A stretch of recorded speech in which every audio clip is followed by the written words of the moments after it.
Good afternoon, fellow patriots. This is Matt Shea, and welcome to Patriot Radio, broadcasting live from deep inside the heart of the future Liberty State. Brought to you once again by On Fire Ministries, in the legacy of Dr. Stan Monteith, bringing you the story behind the story and the news behind the news, where it's not about right or left, it's about right and wrong. It's about our hope not being in man, but in Jesus Christ. About not ending in prayer, but moving to action. Your kingdom come, your will be done, on earth as it is in heaven. Father, deliver us from the evil one. Welcome to Patriot Radio. Good afternoon, fellow patriots. This is Matt Shea, and today on Patriot Radio, the economic crisis, the global health emergency, Ukraine invades farther into Russia, cyber war in the Middle East, attacks on bases in Germany, and the first in a series of shows that we're going to do. We've been hard at work, the whole team researching on predictive programming and what they may be trying to do in the future, and how they're having to warn us now, and what the theological underpinnings are for that as well. You're going to want to bookmark this episode. We're going to go through in exhaustive detail some of these examples.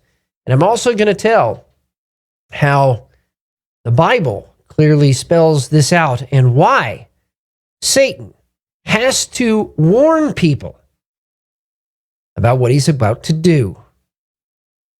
Well, Patriot Radio, obviously, is made to inform all of you out there with the news behind the news and to prepare you for the events ahead and the events that are already upon us. But there's no fear. We were made for this. The summer of harvest, full swing. Make sure that you please subscribe to us on Rumble, Patriot Radio US. Follow us on Telegram for real-time intelligence and breaking news.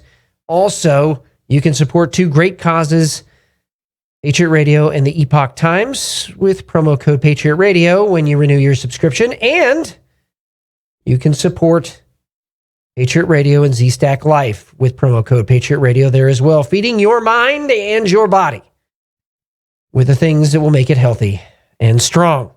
And that brings us now to your encouraging word for today from Ephesians chapter 6, verse 13. And there's a quote from George Washington that goes directly with this and what it means to be an American. Ephesians chapter 6, verse 13. Therefore, take up the full armor of God so that you will be able to resist. And that word in the Greek means to take a public, vocal stand against. So you will be able to resist on the evil day, and having done everything, to stand. Now here's why. We are victorious as Christians. We do not need to take a step back. We just need to hold the line. And indeed, that's what we're going to have to do here in the coming months, hold the line. Some of you have fallen into despair, thinking, is it even possible for this country to be turned around? But I'm here to tell you that America has faced worse in its past and overcome by the grace of God. And that's why George Washington wrote this. Now, this was in 1777, so a year after the Declaration of Independence. The Americans at that time, obviously, losing pretty badly across all fronts. That's the context in which George Washington said this quote, "We should never despair. Our situation has been unpromising and has changed for the better, so I trust it will again. If new difficulties arise, we must only put forth new exertions and proportion our efforts to the exigency of the times." In other words, put forth greater effort when the times get harder. There's an old saying that weak men make hard times, but hard times make hard men. That's if people respond in the way that George Washington suggests. And in fact, I would say that that's one of the things that makes us Americans. You know, things can look really bad, even impossible at times. And we appeal to heaven, and we still take that step forward into the unknown. And over the next 60 and 90 days, we are going to be doing that, stepping into the unknown. And the powers that be in the deep state and the jihadis and the communists are going to throw everything at those that love this country. What do we need to do? We need to resist vocally, publicly. We need to stand. We need to appeal to heaven. We need to keep moving forward, no matter what it looks like with our physical eyes. And when we do that, we step out in faith. And faith will manifest here on earth as it is in heaven. And I think that for all of us, this is a season of faith testing. So, no matter what the news says, we know we serve a loving God, a good God. And we know that God wants us to pass on this great republic to the next generation. Question is, will we answer the call? And that brings us now to your daily intelligence briefing, coming to us from the globalist front. Those naughty globalists. I want you to hear this because I remember it's just a conspiracy. We're running out of conspiracy theories, Travis. I don't even know. Like I don't know where there's a conspiracy theory that isn't conspiracy fact yet. I guess the lizard people thing. I hope that's just hyperbole. Gracious. I don't think anybody really believes it. But anyway, scientists. I'm going to say that again. Scientists say that real-time self-assembly structures were revealed in a 2-year study of Pfizer and Moderna COVID-19 shots. Findings for Pfizer incubation study for 372 days. They describe a beaded chain and dimensional geometric self-assembly and dimensional detailed chip-like structures in distilled water at 400 times magnification, including floating filaments shedding bubbles inside and outside in normal solution. And this was the first of its kind pivotal study on the self-assembly structures occasionally observed by others since 2021. It, quote, blows the top off the safe and effective narrative, exposing it not just as a lie, but also as an intentional deception to hide the real contents of the shots.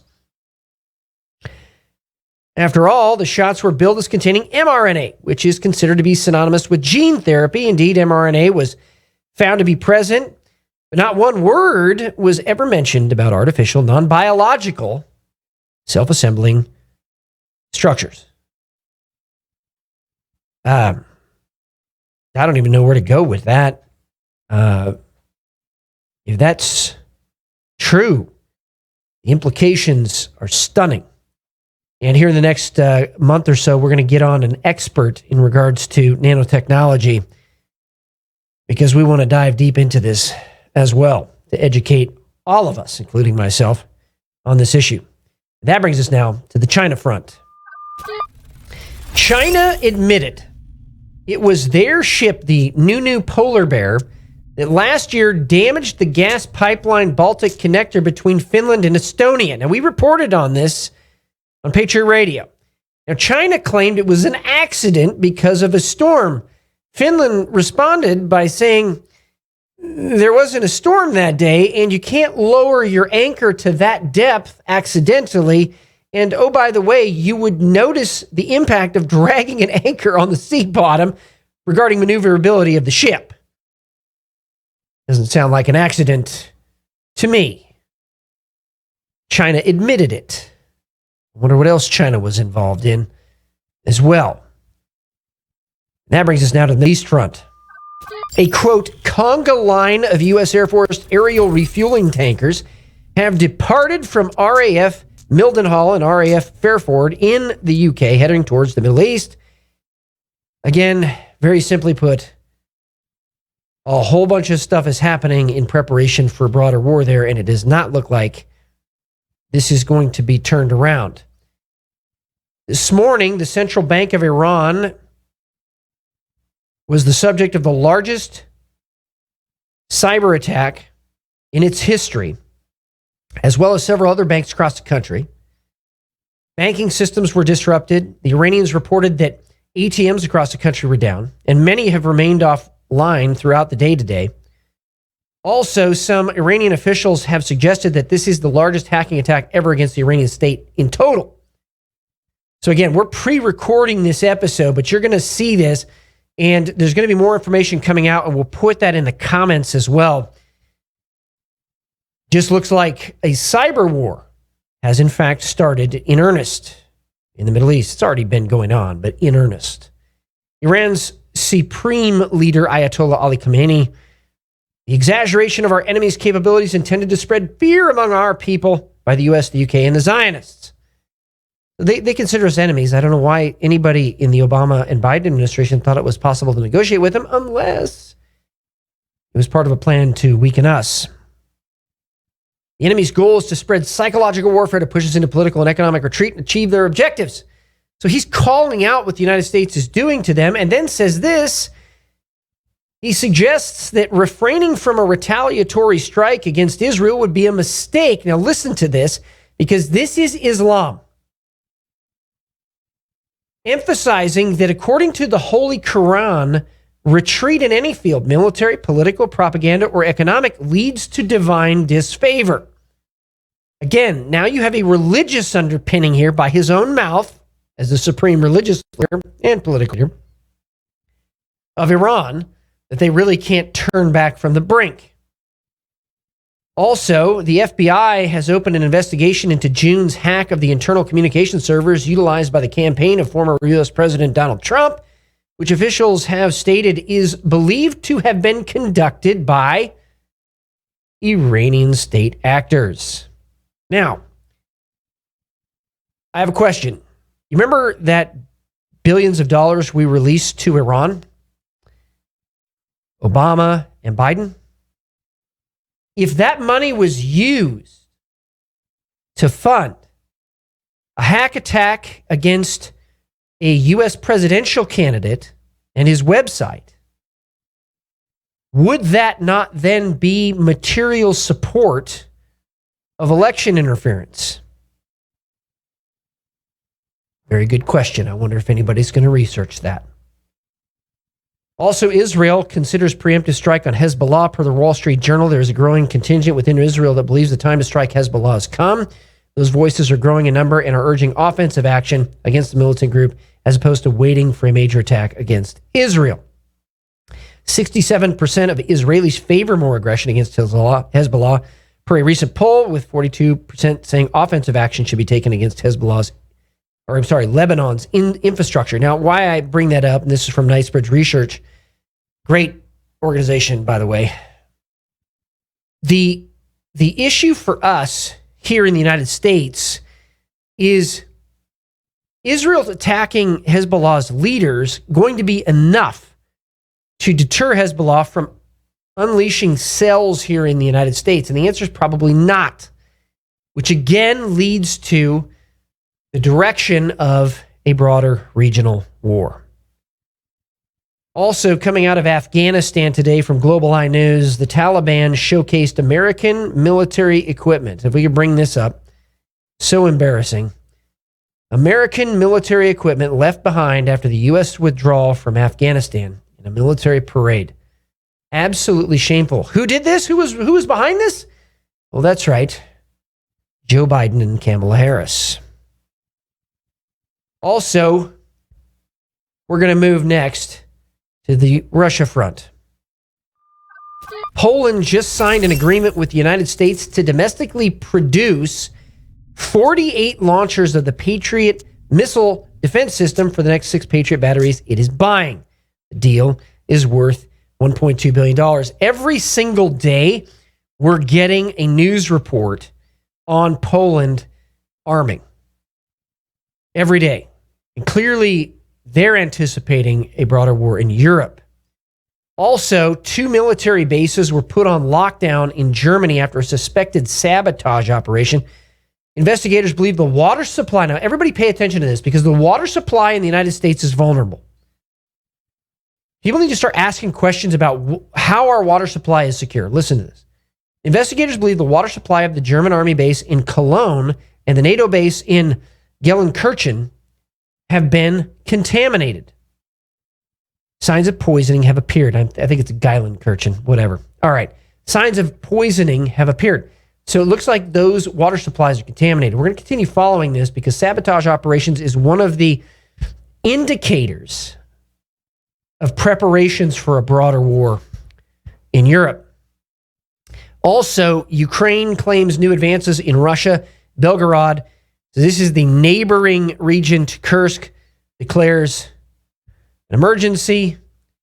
President Zelensky on Tuesday evening posted footage of a video call with his military chief, who said, as of today, our troops have advanced in some areas by 1 to 3 kilometers. And this is interesting. And then they control over 40 square kilometers of territory that has been taken. 74 settlements are under Ukrainian control. So they continue to move into Russia. And there is a map of this as they push forward into Kursk and north. There are some defensive lines now being formed by the Russians far into Russia proper. Russian mill bloggers are complaining the Russian forces still have been unable to mount a solid defense. Can we put that map up there real quick? It's a great map from OSINT Technical. You can see how far they have gone in, and the Russians are attempting to counterattack, but it's looking like some of those counterattacks are failing. So we're going to really keep an eye on this because this has the potential of bringing that war at least to the table, even though Putin has taken peace talks off the table. Also, some interesting developments on the South America front.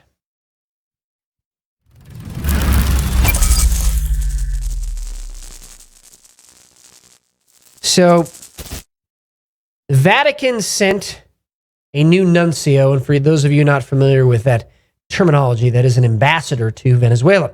He presented his credentials to Nicolas Maduro, thus legitimizing Nicolas Maduro's rule according to the Vatican. And I would agree with this sentiment from Visegrad 24. It's hard to imagine that Pope John Paul II would have taken the same action under these circumstances. But this brings up a huge question. Is the Pope legitimate? I mean, he is going against thousands of years of protocol. And yes, you could say hundreds, but this is well over 1,600 years of protocol. And he's almost flagrantly supporting communists now. So a lot of Catholics, rightfully so, are raising questions about his ability to continue as the head of the Catholic Church. Also, Maduro, and by the way, so the Vatican recognizes Maduro's rule. Maduro has arrested at least 2,400 Venezuelan voters protesting against the falsified election result. An attack on free speech, and now it's being countenanced. That brings us to the national front. In reaction to an anticipated impending pandemic, government schools must urgently prepare to reimpose COVID-style restrictions. Listen, if they do that again, you should be getting your children out of public school anyway. Government schools are not a place for our kids. But now they're openly saying, according to Alex Newman, that they're preparing to reimpose COVID-style restrictions, according to a former senior public health official in the Barack Obama administration. And mass immunization campaigns are one of the important initiatives. Well, we've talked about this. This is one of the things that's part of the poly crisis. And then, as Alex Newman reports on next, a possible catastrophic bird flu is being planned by the same globalists that brought the COVID-19 jab and world dictatorship enforced in the name of combating the illness. Critics and prominent physicians are already raising the alarm about this. He's got an article on it. And it's all in preparation for an upcoming summit called the Bird Flu Summit. Even have a website, thebirdflusummit.com. It will feature a comprehensive agenda packed with breakout sessions, but one of them is very interesting to me. And I want to read this, one of the subjects here, and we can spend all day here, but quote, enforcing quarantine measures effectively, admitting kind of that the quarantine measures didn't work last time. And this is under the first responders section of the summit and how they can transition into all hazards incident management responders and how they can conduct mass vaccination efforts. This is all under the first responders page of the summit. We're going to keep our eyes on that and make sure that we're tracking the bird flu summit. Good gracious, you can't make this stuff up. Also, the pathogens that could spark the next pandemic, the World Health Organization updated its list of the most dangerous viruses and bacteria that could spawn the pandemic, and it includes now influenza A virus, dengue virus, and monkeypox virus. According to this updated list, what are they preparing us for? Well, it sounds like they're preparing us for the announcement that was made Wednesday.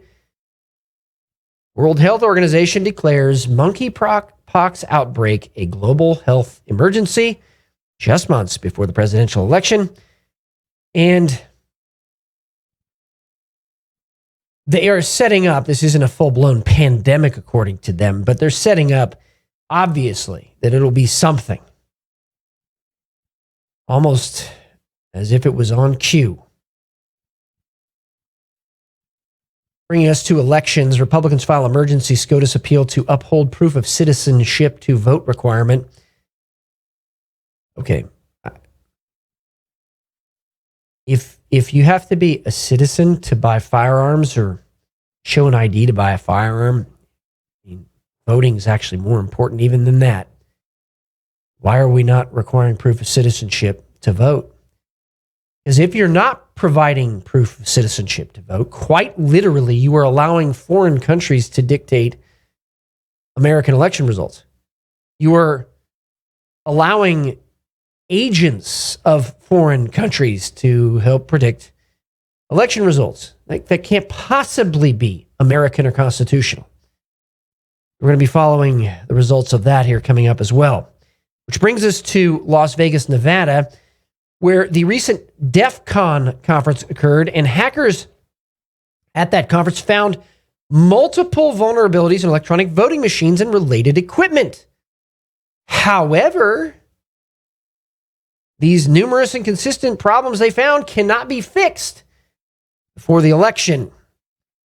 So you're admitting there's an issue, but you're not going to do anything to solve it. And, oh, by the way, are we going to keep those things connected to the internet? Because they told us they weren't, and then we saw that they actually were in some places. Well, on the heels of that, Smartmatic president surrenders to U.S. authorities in Miami to face election-related bribery and corruption charges, according to Zero Hedge. Could there be an issue with how we tally elections? And should we not go back to in-person voting,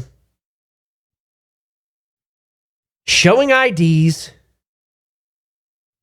and stopping this electronic nonsense that is so susceptible to abuse, fraud, and manipulation? By the way, when we helped to do elections in Iraq, they were in person because that was the safest and securest way to do those things. And to underscore the issue of technology and issues with technology, every American's social security number may have been stolen in a new major hack with over 2.7 billion records allegedly compromised from national public data. The stolen information includes social security numbers and physical addresses. I wonder how that could possibly be of strategic value to one of our enemies. It's like Red Dawn. Gracious. Car insurance up 55% since the Harris-Biden administration has taken over. And not to be outdone with that, it looks like the economy is in fact headed toward a recession. Buffett 13F confirms sale of 400 million shares of Apple and other liquidations. Seems like they are liquidating to prepare for something like a recession. And now the regional front. Appeals court revives Christian case against Washington state law. Washington officials have refused to say whether they would or would not enforce a law against a Christian ministry. Union Gospel Mission of Yakima, Washington, sued over the Washington law against discrimination, which bars employers from discrimination based on sexual orientation. The group said the law is unconstitutional, that is being affected by the law because it distributes a form for employees to sign that agrees to adherence to a Christian lifestyle and beliefs, including only engaging in sexual conduct in marriage between a man and a woman. Due to the threat of prosecution, the group stopped listing job openings, paused hiring, and decided not to publish requirements for its employees online. And now the lawsuit's going forward. Every single church, every minister, every leader of a ministry listening to the radio show today needs to pay attention to this case. It's huge. And, well, it's one of those opportunities to stand firm on the line. And that's the briefing. Remember, the antidote to dependency and socialism is to be a God-fearing, self-reliant, freedom-loving American. Thank you to everybody that's been praying for us. Make sure you subscribe to us on Rumble, Patriot Radio US, and follow us on Telegram for real-time intelligence, updates, and breaking news.